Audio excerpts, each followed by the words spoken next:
This is a mower I just picked up.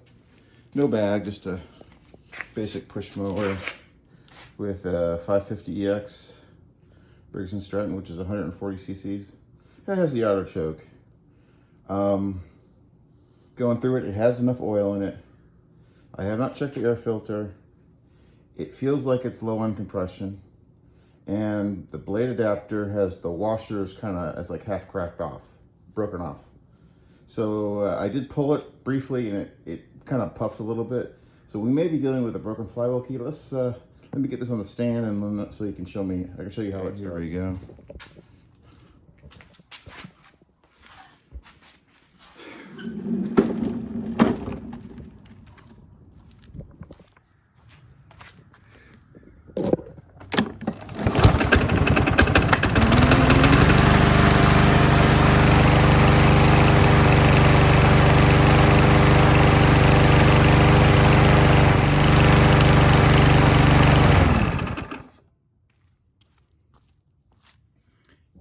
You can hear the blade when it starts up and shuts down, it vibrating a little bit. That's probably the blade adapter, or the washer is causing it to be unbalanced.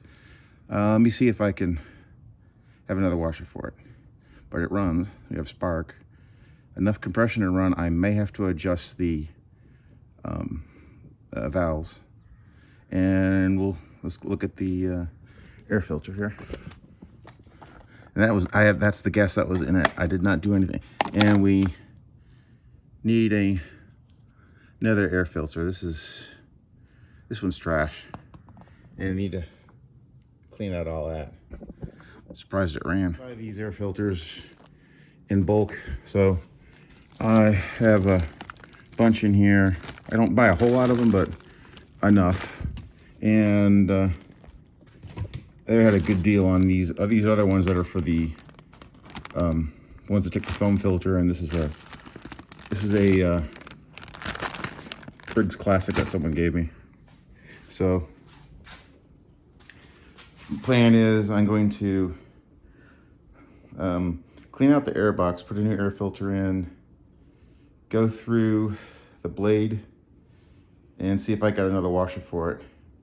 Give it a bath, top off the oil because it didn't look bad. It was half down, and send it on its way. Not bad. This is why I took it off. The front I wiped off, and then the back you got all this, and then you got the carburetor there. So you're gonna kind of brush that off, hit it with a little bit of carb cleaner or whatever, and go from there. This one looks like it ran already, so it's probably the carburetor is not dirty, and the gas is good enough. So apparently this spring came loose. If you don't know what I'm talking about, this is the spring for the auto choke. This is another carburetor just like it. You can see it goes from here to here. So we got to do the same thing to put it back on. So hooks on here, goes to there, just like that. And literally all you do is you hook it there and then hook it there and you're done. What it does is the auto choke. See this? This pushes it like. Well, what happens is that the auto choke it shuts it. That's what the spring does.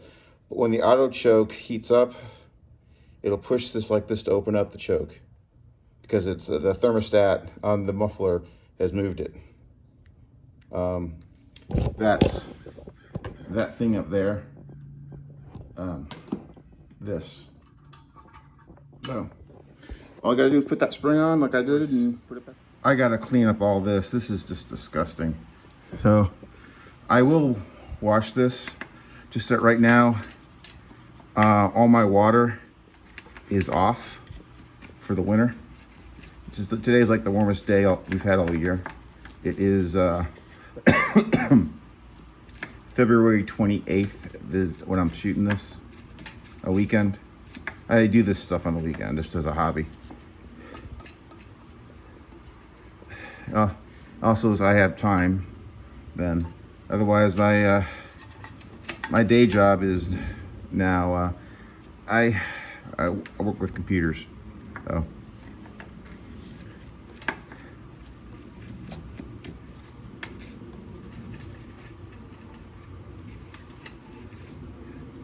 So just gonna clean all that up and maybe throw some degreaser on it and wash it off. Back on.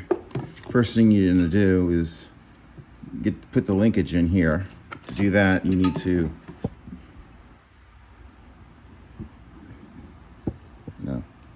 it's best done with an empty gas tank, but there is a little bit of gas in here. You do that, then you need the breather, but that will go into the box. Now we're going to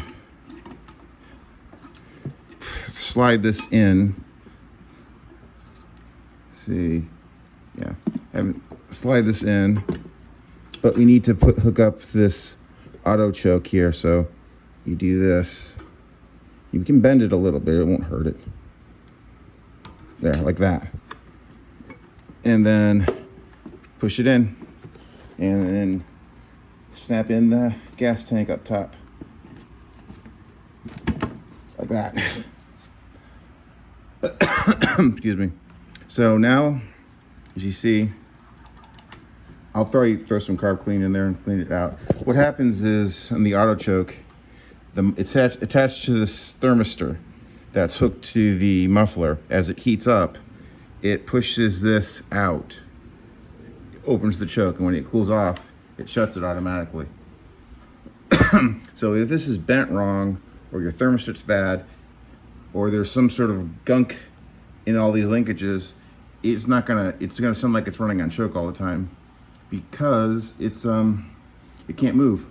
Since I got the recoil off, I'm just gonna shoot it with a little bit of WD-40 inside to try to get to the spring. Let's see.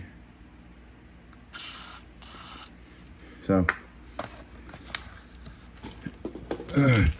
try to get the dogs to come out, then you can get those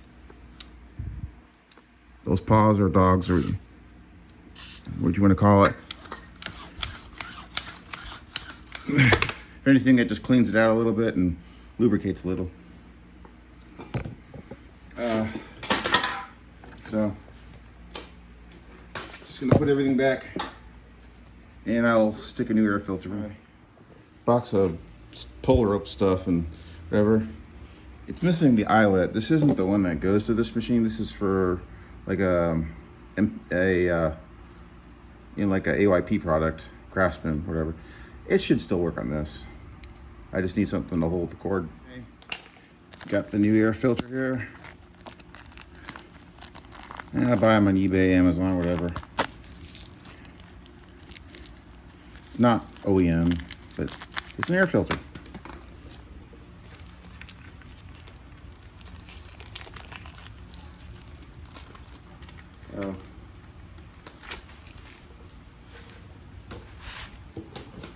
Let's wipe this off. And put it on and give it a whirl. I'll address the blades, bladed thingy. See here.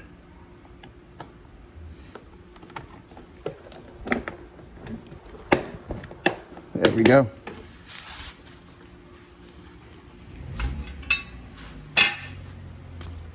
Okay, let's see how bad that bleed is. Okay, new air filter. Cleaned up the air box and same gas.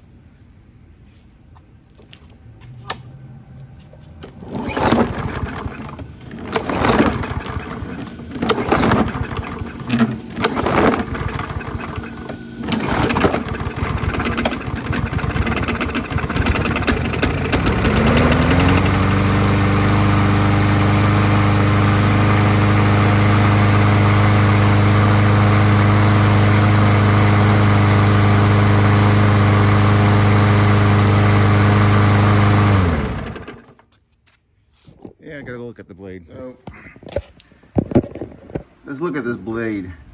Because this thing is broken half, it's probably off balance, and that's where it's running. So let's go address that.